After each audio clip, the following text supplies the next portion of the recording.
Hello friends, welcome to drama with Cindy. இன்னைக்கு history 4 close to you episode 18 தான் பார்க்க போகிறோம். இப்போ ஜின்சியும் அவங்க அம்மா உட்காந்து பேசிகிட்டு இருக்காங்க. ஜின்சி அம்மா அவங்ககிட்ட நான் கேட்ட கேள்விக்கு நீ இன்னும் பதில் சொல்லலை அப்படின்னு கேட்குறாங்க. இதுக்கு ஜின்சி என்னம்மா கேட்டீங்க அப்படின்னு கேட்குறான். நீ யோஞ்சி மேலே பரிதாபப்பட்டோ இல்லை அவன் சொன்னால் கேட்க மாட்டானு நினச்சிக்கிட்டு தான் அவன் கூட இருக்கியா அப்படின்னு கேட்குறாங்க. இதுக்கு சிரிச்சுக்கிட்டே ஜின்சி அவங்க அம்மா கையை பிடிச்சிக்கிட்டு, அம்மா அன்னைக்கு என் பர்த்டே அன்னைக்கு யோஞ்சி என்கிட்ட இப்படி நடந்துக்கிட்டானே, அதில் எனக்கு எது ரொம்ப ஹர்ட் ஆச்சுன்னு உங்களுக்கு தெரியுமா அப்படின்னு கேட்க, இதுக்கு அவங்க அம்மா உடனே உன்னை குடிக்க வச்சு உன்னை இப்படி ஏமாத்திட்டானே, அதுதான் உனக்கு ரொம்ப கஷ்டமா இருந்திருக்கும். இதுக்கு ஜின்சி ஆமாமா, இன்ஃபேக்ட் நான் அடிக்க கூட செஞ்சேன் 2 தடவை அப்படின்னு சொல்ல, 2 தடவை என்ன அதுக்கு மேல அடிச்சாலும் ஒன்றும் தப்பு இல்லை அப்படின்னு சொல்ல, இதுக்கு ஜின்சி சிரிச்சுக்கிட்டு, ஆனா இதை விட எனக்கு இன்னொரு விஷயம் தான் ரொம்ப ஹர்ட்டிங்கா இருந்தது. அவன் என்கிட்ட வந்து நான் எப்பவுமே உன்ன ஒரு அண்ணனா பார்த்ததில்ல, இனிமேல் அண்ணனா பார்க்கவும் மாட்டேன்னு சொன்னா, அதுதான் எனக்கு ரொம்ப கஷ்டமா இருந்தது. நாங்க 2 பேருமே பிளட் ரிலேட்டட் கிடையாது. அவனுக்கு நான் அண்ணனா இல்லைன்னா வேற அவன் வாழ்க்கையில நான் எப்படிதாமா இருக்கிறது, அந்த ஃபீலிங் தான் எனக்கு ரொம்ப ஹர்ட்டிங்கா இருந்தது. இந்த சொல்லிட்டு ஜின்சி அவங்க அம்மா கிட்ட,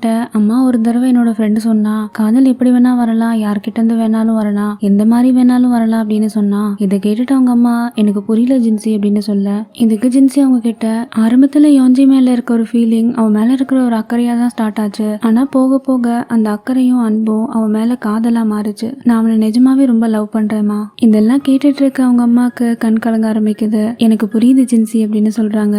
இப்போ ஜின்சி சிரிச்சுக்கிட்டே அவங்க கையை பிடிச்சுக்கிட்டு, அம்மா நீங்க கவலைப்படாதீங்க, இந்த ஃபீலிங் அவ்வளோ சீக்கிரம் என்கிட்ட இருந்து போகாது அப்படின்னு சிரிக்கிறான். அவங்க அம்மாவும் இதை கேட்டு சிரிக்க, ஜின்சி இப்போ அப்பாவை பத்தி விசாரிக்கிறான். இதுக்கு அவங்க அம்மா, நீ ஒன்றும் கவலைப்படாத ஜின்சி, அவரை நான் பக்கத்துலேயே இருந்து எப்படியாச்சும் சமாதானப்படுத்துறேன், நாளைக்கு உனக்கு வேலை இருக்குல்ல, இதை பத்தி கவலைப்படாம நீ போய் நிம்மதியா தூங்கு அப்படின்னு சொல்ல, நீங்களும் ரொம்ப டயர்டா இருக்கீங்கம்மா, போய் தூங்குங்கன்னு சொல்லிட்டு ஜின்சி அங்கிருந்து கிளம்பி போறான். இப்படி பேசிட்டு அம்மா ரூம்குள்ள வர, அந்த ரூம் கதவு பின்னாடியே அப்பா நின்று இதெல்லாம் கேட்டுட்டு இருக்காரு. இதை பார்த்துட்டு அம்மா, நாங்க பேசினது எல்லாமே கேட்டிருப்பீங்க, நீங்க என்னென்னலாம் கேட்கணும்னு ஆசைப்பட்டீங்களோ அது எல்லாமே நான் அவன்கிட்ட கேட்டுட்டேன், அவனும் அதுக்கு பதில் சொல்லியிருக்கான். இப்ப நீங்க என்ன நினைக்கிறீங்க அப்படின்னு கேக்குறாங்க. இதுக்கு அப்பா எதுவும் பதில் சொல்லாம பெட்ல போய் அமைதியா உட்காந்துக்கிறாரு. அம்மா பக்கத்துலயே போய் உட்காந்துட்டு, ஜின்சி இப்ப அவன் ரூமுக்கு போகும்போது கூட உங்க ரூம் கிட்ட நின்று பார்த்துட்டே தான் போனா, அவனுக்கு நிஜமாவே உங்க மேல ரொம்ப அக்கறை இருக்கு, உங்களை பத்தி அவன் ரொம்ப கவலைப்படுறான். இதுக்கு அப்பா, எனக்கு மட்டும் அவன் மேல அக்கறை இல்லைன்னு நினைச்சிட்டு இருக்கியா அப்படின்னு கேட்க, அம்மா இதுக்கு உங்களுக்கு இன்னும் இது சரியா தோணலனா ஜின்சி இங்கே இருக்கட்டும், யோஞ்சி இப்ப இருக்கா மாதிரி வெளியிலே இருக்கட்டும், கொஞ்ச நாளைக்கு இங்க வர வேணாம், உங்க கண்ணில் பட வேணாம் அப்படின்னு சொல்ல, இதுக்கு அப்பா அவங்க கிட்ட, அதை பத்தி எனக்கு தெரியல, ஆனா எனக்கு ஒரு விஷயம் தான் தோணுது, ஜின்சி என்னோட சொந்த பையன், அவன் நல்லா இருக்கணும், சந்தோஷமா இருக்கணும்னு நான் எப்பவுமே ஆசைப்படுறேன். அவனை விட்டு நான் போனதுக்கு அப்புறம் அவன் கூட ஒரு துணையாவும் அவனை அக்கறையா பாத்துக்கிறதுக்கு யாருன்னா இருக்காங்கன்னு நினைக்கும் போது கொஞ்சம் நிம்மதியா இருக்கு. இதுக்கு அம்மா அவர் கையை பிடிச்சிக்கிட்டு, நீங்க சொல்றது எனக்கு புரியுது, ஆனா இதையும் யோசிச்சுக்கோங்க, அந்த இன்னொரு ஆளு யோஞ்சியா தான் இருக்கணும்னு அவசியம் இல்ல. ஜின்சி நிஜமாவே ரொம்ப நல்ல பையன், அவனுக்கு உங்க மேல அவ்வளோ பாசம் இருக்கு. அப்படி அவன் நினைக்கலன்னா எத்தனையோ சந்தர்ப்பங்கள் இருந்துச்சு அவன் கேங்கிற விஷயத்த உங்ககிட்ட தெரியப்படுத்துறதுக்கு, ஆனா உங்க ஃபீலிங்ஸை ஹர்ட் பண்ணக்கூடாதுன்னு தான் தன்னை தானே வருத்திக்கிட்டான். இதெல்லாமே பொறுமையா அவங்க அப்பாவும் கேட்டுட்டு இருக்காரு. இப்ப அம்மா மறுபடியும் அவர்கிட்ட வந்து, உங்க மனசுல உண்மையா என்ன தோணுதோ அதை கட்டுப்படுத்தாதீங்க, இந்த விஷயத்த நீங்களே யோசிச்சு தெளிவா ஒரு முடிவுக்கு வாங்க, அதுக்கப்புறம் மற்ற விஷயம் எல்லாத்தையும் பேசலாம் இப்படின்னு சொல்லிட்டு அவங்க அப்பா தோல் மேல சாஞ்சிக்கிறாங்க. இப்படி சாஞ்சிட்டு அப்பா கிட்ட, இப்போ தயவு செஞ்சு கோவப்படாதீங்களே ப்ளீஸ் அப்படின்னு கேக்குறாங்க.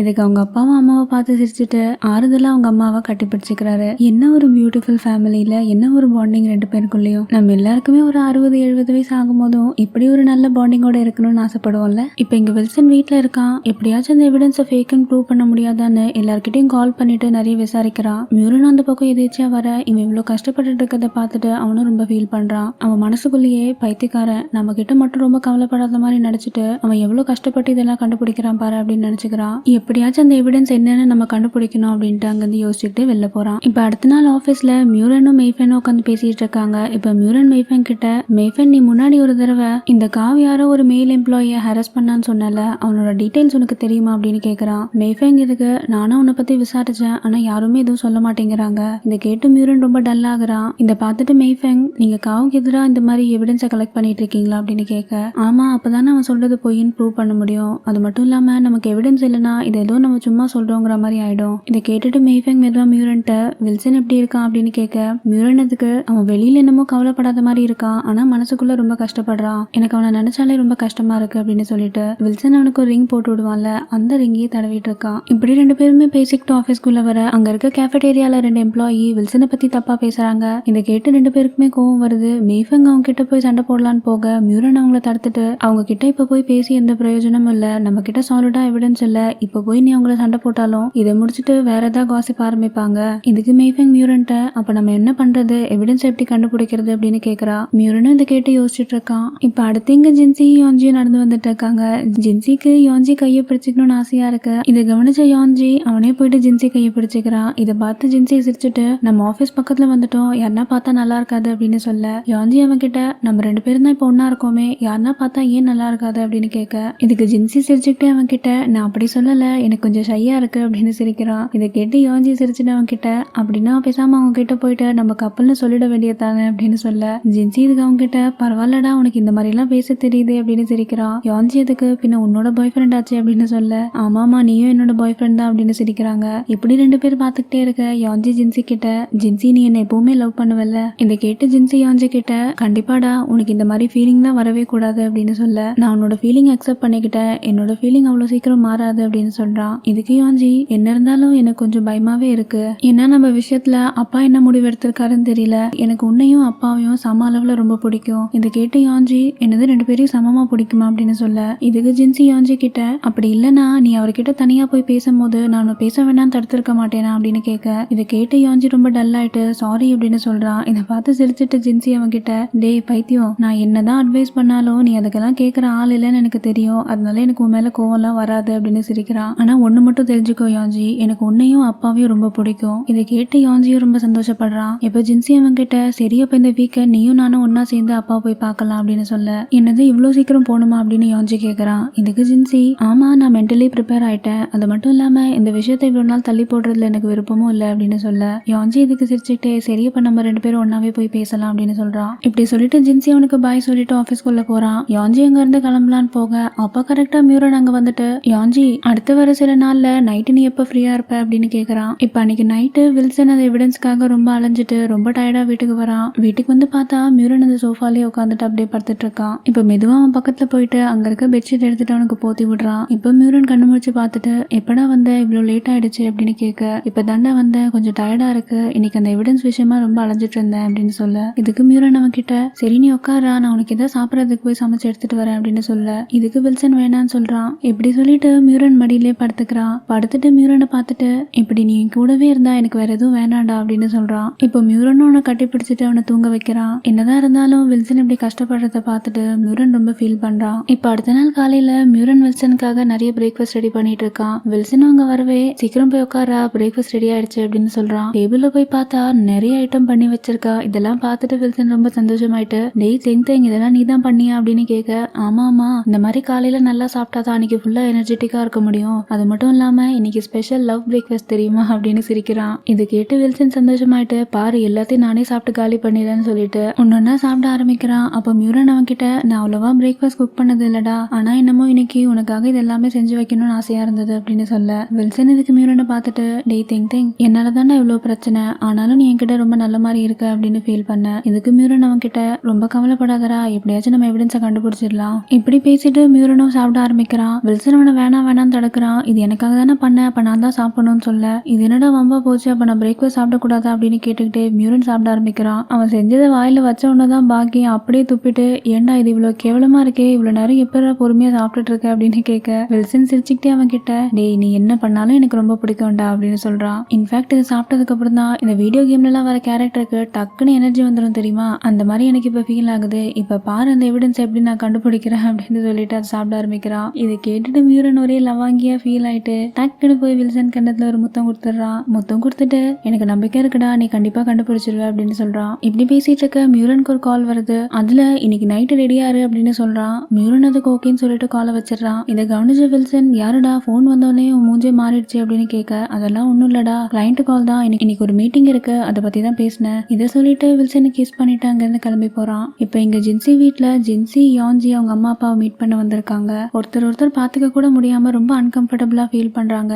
ஜின்சிக்கும் எப்படி ஸ்டார்ட் பண்றதுன்னு தெரியாம அவனும் தங்கிட்டு இருக்கான். இதை கவனிச்ச யோன்ஜி ஜின்சியோட கைய பிடிச்சு அவன் கைய கோர்த்துக்கிறான். இதை அவங்க அப்பாவும் பார்த்துட்டு என்ன சொல்றதுன்னு தெரியாம அமைதியா இருக்காரு. இதை பார்த்துட்டு அவங்க அம்மா யோன்ஜி இப்படி பண்ணி அப்பாவை நீ இன்னும் கஷ்டப்படுத்தணுமா அப்படின்னு கேக்குறாங்க. இதுக்கு யோன்ஜி அவங்க கிட்ட நாங்க இப்படி கை பிடிக்கிறதே உங்களால தாங்க முடியலன்னா நாங்க பேசி மட்டும் என்ன பிரயோஜனம் அப்படின்னு கேக்குறான். இதுக்கு அம்மா அவன் கிட்ட யோன்ஜி உனக்கு ஒரு பேரண்டோட ஃபீலிங் என்னன்னு கொஞ்சமாவது புரிஞ்சுக்க முடியுதா, நீ எப்பவுமே உன்னை பத்தி தான் நினைச்சிட்டு இருக்க, ஏன் இவ்வளவு சுயநலமா இருக்க அப்படின்னு கேட்க ஜின்சி அவங்க அம்மா கிட்ட அம்மா அவனை திட்டாதீங்க, அவன் இன்னும் சின்ன பையன் தான். இதை கேட்டு அவங்க அம்மா இன்னும் கோவப்பட்டுட்டு சின்ன பையனா இவனா அப்படின்னு கத்த அப்பா அம்மா கைய பிடிச்சிட்டு கோவப்படாத பேசாத அப்படின்னு கண்ட்ரோல் பண்றாரு. இப்ப அப்பா ஜின்சி கிட்ட உனக்கு என்ன சொல்லணுமோ சொல்லு அப்படின்னு சொல்றாரு. இப்ப ஜின்சி அப்படியே அம்மாவை பாக்குறான். அம்மாவும் சொல்லு அப்படிங்கிற மாதிரி தலையாட்டுறாங்க. இப்ப ஜின்சி சொல்ல ஆரம்பிக்கிறா, அப்பா அம்மா எனக்கும் யாஞ்சிக்கும் ஒருத்தர் ரொம்ப பிடிச்சிருக்கு. இத சொல்லிட்டு அடுத்த வார்த்தை சொல்ல முடியாம ரொம்ப கண் கலங்கிட்டு மெதுவா அதனால நாங்க 2 பேரும் ஒன்னா இருக்க முடிவு பண்ணிருக்கோம் அப்படின்னு சொல்றான். இது ஒரு அவசரத்துல எடுத்த முடிவு கிடையாது.